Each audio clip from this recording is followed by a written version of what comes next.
आता एक काय ते ठरवा तुम्ही. किती दिवस असं गुरफटत राहणार? हा, आयुष्यात पुढे गेलं पाहिजे का नाही? खरं सांगू काय, मी आता एकटा नाही पुढे जाऊ शकत आयुष्यात. आईसाहेब, आमचं त्यांच्यावर जीवापाड प्रेम आहे. आम्ही त्यांच्याशिवाय जगू शकत नाही. आणि आता हे बी खरं आहे की इथून पुढे आम्हाला अजून कोणावर प्रेम होऊ शकत नाही. ताई, ताई, अजून झोपली नाहीस? जाग्या दिसतोय ना व मग? अगं तसं नाही ताई, म्हणजे मला असं विचारायचं होतं का तू अजून का नाही झोपलीस? काय झालं? काय नाही ताई, डोसकं दुखतंय, चेपून देऊ? नग, जाऊन झोप जा. नाही म्हणजे तसं नाही ताई, तुझ्या डोसक्याला लई ताप असतोय म्हणून तर रात्रभर झोप लागत नाही तुला, म्हणून म्हटलं डोसकं चेप. तुला नग सांगितलं ना व, जा जाऊन झोप.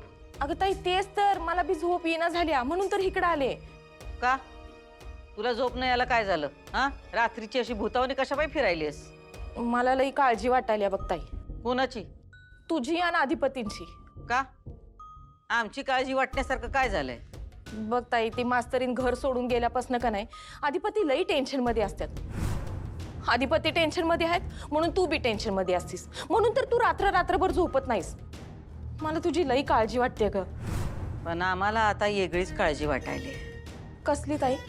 सुनबाई घर सोडून तर गेल्या, पण अजून त्या अधिपतींच्या मनातनं काही जात नाहीत.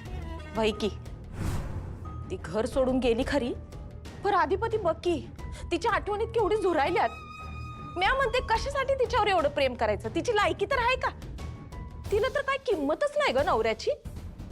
बरं ताई बघ की अधिपती, अगं त्यांनी तर बायकोला पार मनाच्या गाभारात कैद करून ठेवलंय बघ. बाहेर काढायचं काय नावच घेणार ग ते. अधिपतींच्या डोसक्यावरचं हे भूत आम्हाला लवकरच उतरवावं लागल.